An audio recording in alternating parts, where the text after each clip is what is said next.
Good morning guys. So today एक और tip मैं आपके साथ शेयर करने वाला हूँ, how you can progress in your workouts. So जैसे कि आपको पता है कि वर्कआउट में परफॉर्मेंस में प्रोग्रेस करने के लिए you have to gradually increase some stress on the body. Stress means that mechanical tension that you are giving to your body. It can be anything from the increased volume, it can be from the increased load, but uh, increasing the load has the highest importance because at a particular time जब load बढ़ाते हैं body के ऊपर तो that has the most impact on the muscular growth. So problem क्या आती है progress के टाइम पे, वर्कआउट के टाइम पे, कि कभी कभी ऐसा लगता है कि परफॉर्मेंस रुक गई है. मतलब we are not able to increase reps and we are not even able to increase the load. तो इस सॉल्यूशन को कैसे हम टैकल कर सकते हैं? सबसे बड़ी चीज़, जहाँ लोडेबिलिटी बहुत कम होती है, जैसे कि मतलब जो इंक्रीमेंट होता है मशीन्स के अंदर, जैसे 2 kgs 1 kgs 2.5 kgs का होता है, वहाँ पे आप इजीली लोड बढ़ा सकते हो. कुछ एक्सरसाइजेज ऐसी होती हैं जहाँ पे जो इंक्रीमेंट होता है वो बहुत बड़ा होता है, राइट? सो इंक्रीमेंट जब बड़ा होता है तो मसल अभी उस वाले स्ट्रेस को लेने के लिए बनी नहीं है, लेकिन फिर भी आपको प्रोग्रेस करना है. तो होता क्या है, लेट सपोज आप बेंच प्रेस कर रहे हो डंबल के साथ एंड आप 25 किलो का डंबल से कर रहे हो. द डंबल इज़ 25 किलो का दोनों तरफ. अब नेक्स्ट सेट ऑफ डंबल जो आता है वो आता है 30 kgs, यानी कि 5 kg लेफ्ट में बढ़ा, 5 kg राइट में बढ़ा, टोटल 10 kgs बढ़ गया. आप पहले 25 किलो से 10 रेप निकाल रहे थे आराम से, नियर टू द फेलियर, लेकिन अभी 30 किलो करने से क्या हुआ, बहुत रेप्स डाउन हो गए, ठीक है, 6 या 7 पे आ गए.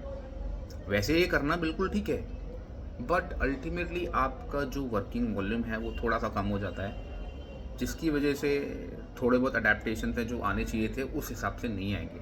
Although it is fine, but I am sharing a tip here how you can improve. Because देखो, एक्सरसाइज करने का फ़ायदा क्या होता है ना, एक्सरसाइज अडेप्ट करती है. अभी वो 25 किलो को अडेप्ट किया हुआ है, 30 किलो उसके लिए बहुत ज़्यादा है, उसमें वो इतनी जल्दी अडेप्ट नहीं करेगी क्योंकि लोड बहुत ज़्यादा इंक्रीज़ हो गया.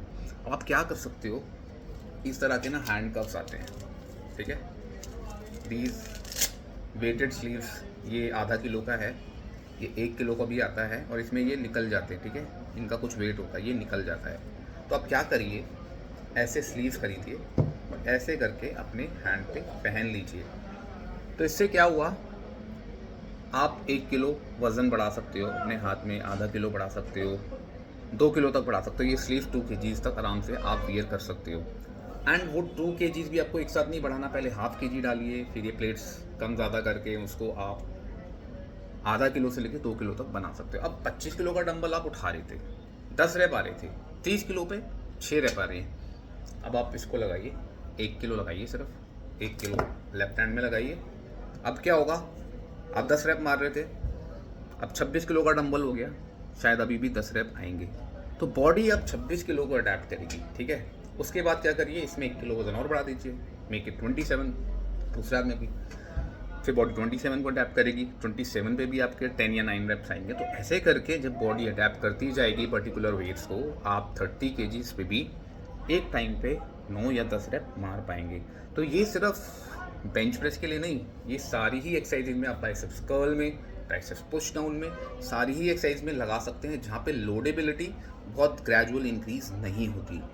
तो आई होप दिस हेल्प्स. इस टेक्निक को आप यूज़ करिए, क्योंकि जब तक आप बॉडी को उस पर्टिकुलर वेट पे फोर्स नहीं करेंगे, वो नेक्स्ट जो लोड है उसको अच्छे से अडेप्ट नहीं कर सकती. जो लोड इंक्रीज होना चाहिए वो ग्रेजुअल होना चाहिए, ताकि बॉडी को भी समझ में आए और आप भी अच्छे से प्रोग्रेस करो. I hope this helps.